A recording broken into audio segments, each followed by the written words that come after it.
तेरी यादों को मैं कभी नहीं भूल पाऊंगा श्याम, तेरी यादों को मैं कभी नहीं भूल पाऊंगा श्याम। आपको मेरा है सत सत प्रणाम, सत सत प्रणाम। Presented by Music Way। Shyam तेरी याद को मैं उम्र भर न भूलूंगा, श्याम तेरी याद को मैं उम्र भर न भूलूंगा। लिखे हुए गीत तेरे जुबां पर मैं लाऊंगा, लिखे हुए गीत तेरे जुबां पर मैं लाऊंगा।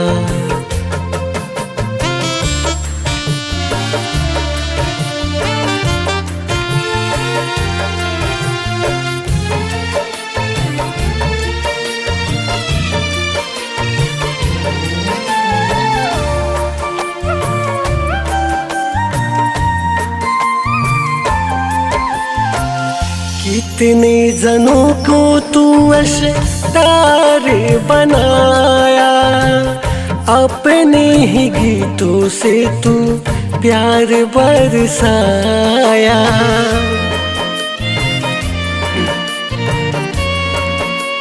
हाँ, कितने जनों को तू तारे बनाया, अपने ही गीतों से तू प्यार बरसाया, प्यार बरसाया। तेरे कलम का जादू भूल नहीं पाऊंगा, तेरे कलम का जादू भूल नहीं पाऊंगा, तेरे कलम का जादू भूल नहीं पाऊंगा। लिखे हुए गीत तेरे जुबां पर मैं लाऊंगा, लिखे हुए गीत तेरे जुबां पर मैं लाऊंगा।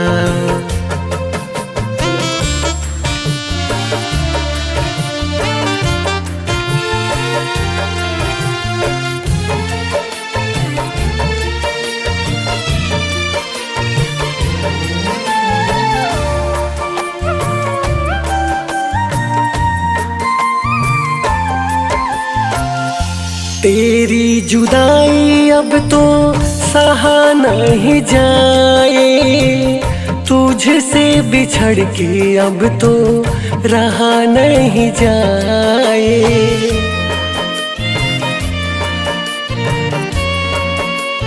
हाँ, तेरी जुदाई अब तो सहा नहीं जाए, तुझसे बिछड़ के अब तो रहा नहीं जाए, रहा नहीं जाए।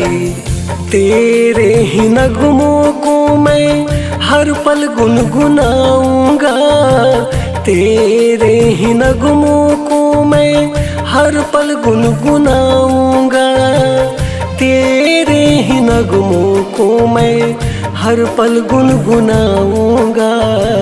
लिखे हुए गीत तेरे जुबां पर मैं लाऊंगा, लिखे हुए गीत तेरे जुबां पर मैं लाऊंगा।